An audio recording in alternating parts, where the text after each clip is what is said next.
E aí, pessoal, tudo bem? Tudo bem, pessoal? Estamos aqui hoje com mais um vídeo do Central Multimídia.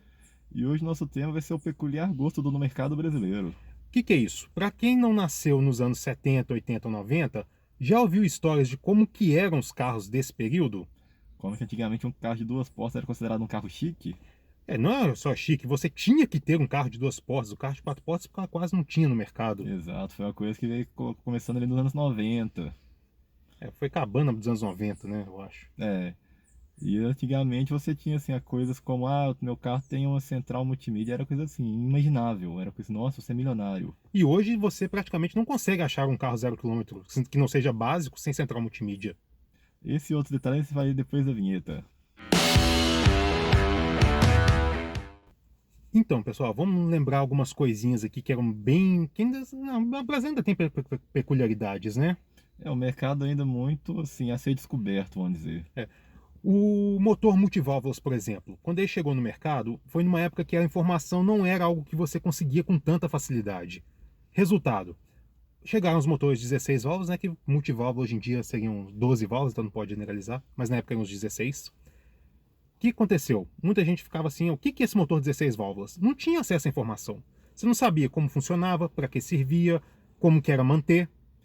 Fora que mecânicos da época tinham um certo preconceito por ser uma coisa nova a qual eles não estavam habituados. Que o motor até então era 8 válvulas e a manutenção teoricamente bem tranquila de ser feita. Já era uma tecnologia conhecida, consolidada. E fora que o 16 válvulas trazia aquela questão, um carro mais potente, um carro querendo ou não trazia uma melhoria no consumo de combustível. Mas como foi muito mal divulgado até essa questão, acaba se tornando um certo medo do brasileiro em comprar um carro de 16 válvulas. Podemos pegar um tempo atrás aí os câmbios automáticos. Que brasileiro queria um carro automático? Era aquela coisa assim, todo mundo corria, porque o carro vai beber muito, a manutenção vai ser o preço do carro, você não vai conseguir arrumar se estragar. Algumas pessoas até por não ter, ou as queriam, mas não tinham condição de ter, falavam, isso é coisa de preguiçoso. E tinha aquela coisa, quem sabe dirigir que vai comprar carro automático, o carro vai ser um carro muito complicado de ser vendido E depois. de fato, né, um tempo atrás a tecnologia não era tão resistente e robusta quanto é hoje. Aconteciam sim problemas como qualquer carro, como qualquer tecnologia, e a manutenção era cara.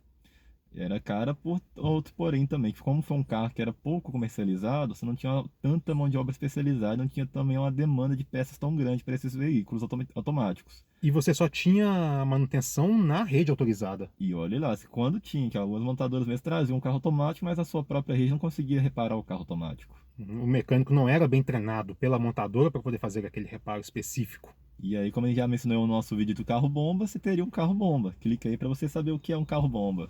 Vamos lembrar aqui então, só por uma ordem mais ou menos cronológica, né, o que o brasileiro rejeitava? Você tinha ali uma certa rejeição muito grande pro carro, duas portas, Quatro. quatro, desculpa, Uhum. Motores tinham que ser 8 válvulas. o câmbio automático, Ninguém queria. E só contando aqui, galera, vamos lá. Os motores turbo, né? Ninguém queria carro turbo, que era o carro envenenado. era o carro vamos dizer, playboyzinho que ia fazer bagunça da madrugada fora. E fechando, hoje você tem um preconceito muito grande com os carros sedãs. Os sedãs são, não só sedãs, mas hatch médios, peruas, sedãs, estão todos decaindo em vendas em detrimento dos SUVs. Hoje você vê que o mercado ele procura um SUV desde da gama dos carros populares até os mais elitizados. Você tem literalmente os sedãs sumiram do mercado.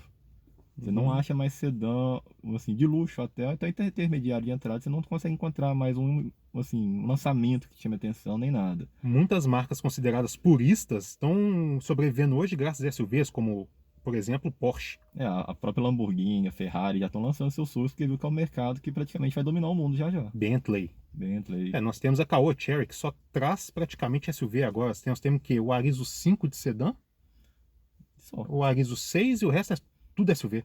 A própria Ford saiu do Brasil e de quebra tirou Fusion, Focus, Fiesta, tudo de linha. Agora eles querem vender SUVs, picapes e Mustang. E é porque o Mustang tem aquela tradição do norte-americano, que se não fosse isso também o Mustang tinha dançado já também. E durante muito tempo o brasileiro só queria carro preto ou prata. Uma coisa interessante é que hoje a cor da moda é o branco, mas o branco ali entre 90, comecinho de 2000 era o carro do taxista, então ninguém queria um carro branco. Taxista de alguns locais, né? Por exemplo, Belo Horizonte, São São Paulo, Paulo. Mas assim, você tinha aquele, seu carro é branco, seu carro é táxi. Sendo que seu carro nunca tinha sido táxi, mas o pessoal só de ser branco eu não queria nem olhar pro seu carro mais. E durante muito tempo também as locadoras, né, usavam muito carro branco e depois Uhum. de um tempo passou os carros prata. É, a locadora hoje você vai olhar o pátio delas, é carro prata e preto e branco. No Então, assim, máximo. grande parte são pretos e brancos. Tanto você vê no mercado, o número de carros à venda nessas cores é assim, é muito alto.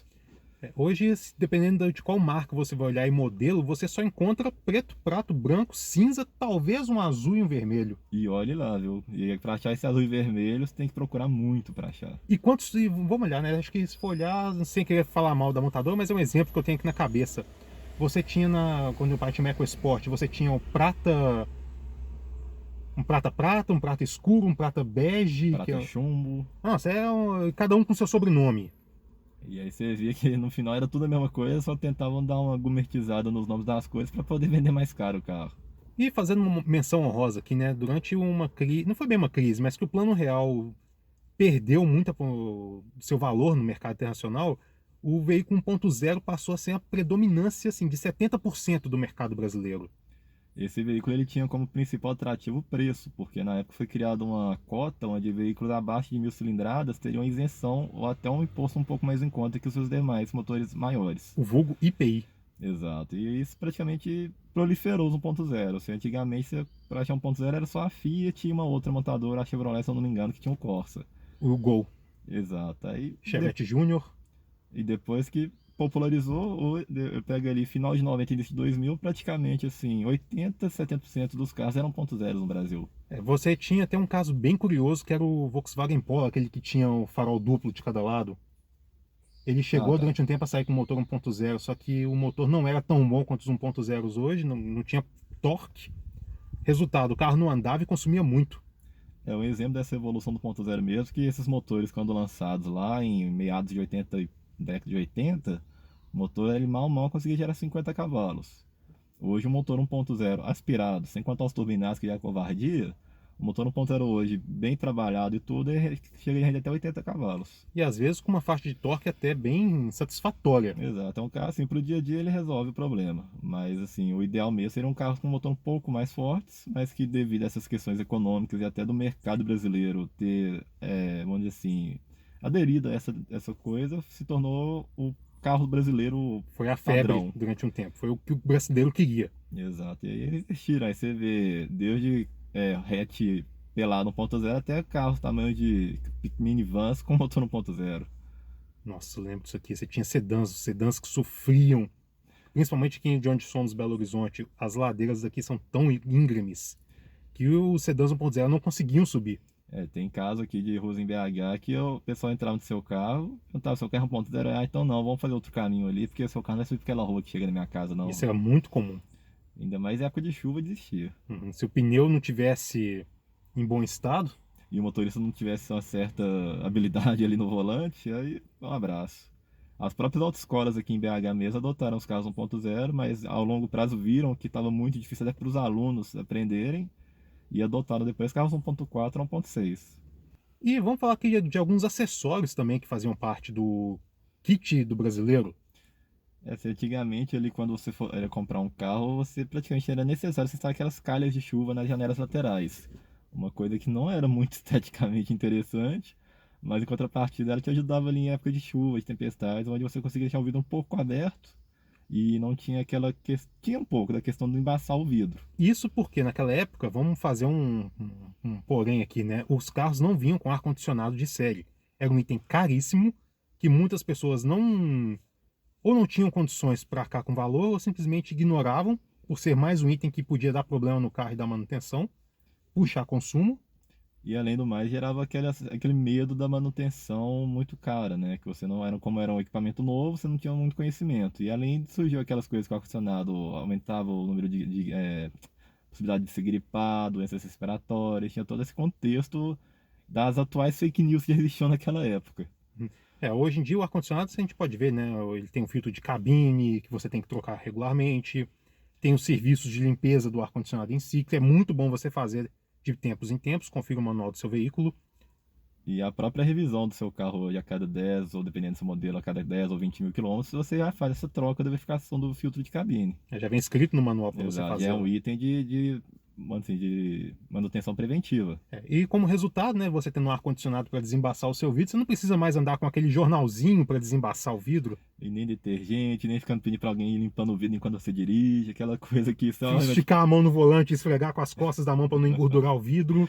Isso é coisa que ali é 2000 pra trás que passou por isso, que felizmente isso aí pra gente hoje já foi uma coisa extinta. Eu lembro, o carro vinha com ventilador, vinha com ar quente, mas não vinha com ar-condicionado. Aí o ar, quando vinha com ar quente, ele vinha com o símbolozinho do ar quente de um lado e do ar frio do outro. Só que o ar frio geralmente era mais quente que o ar quente do ar quente. É que o ar frio nada mais é do que captar o ar externo sem nenhum aquecimento. Só que essa captação passava por perto do motor, ou seja, vinha todo o ar do motor para dentro do carro. Aí você usava o ar quente para desembaçar o vidro do carro, resultado, você morria de calor dentro do carro. E ainda tinha o risco de ter uma certa intoxicação, porque de vez em quando vinha um pouco daquela fumaça gerada do motor para dentro da cabine também. Isso em caso de mangueiras de baixa qualidade e motores que também não retinham os gases no escape.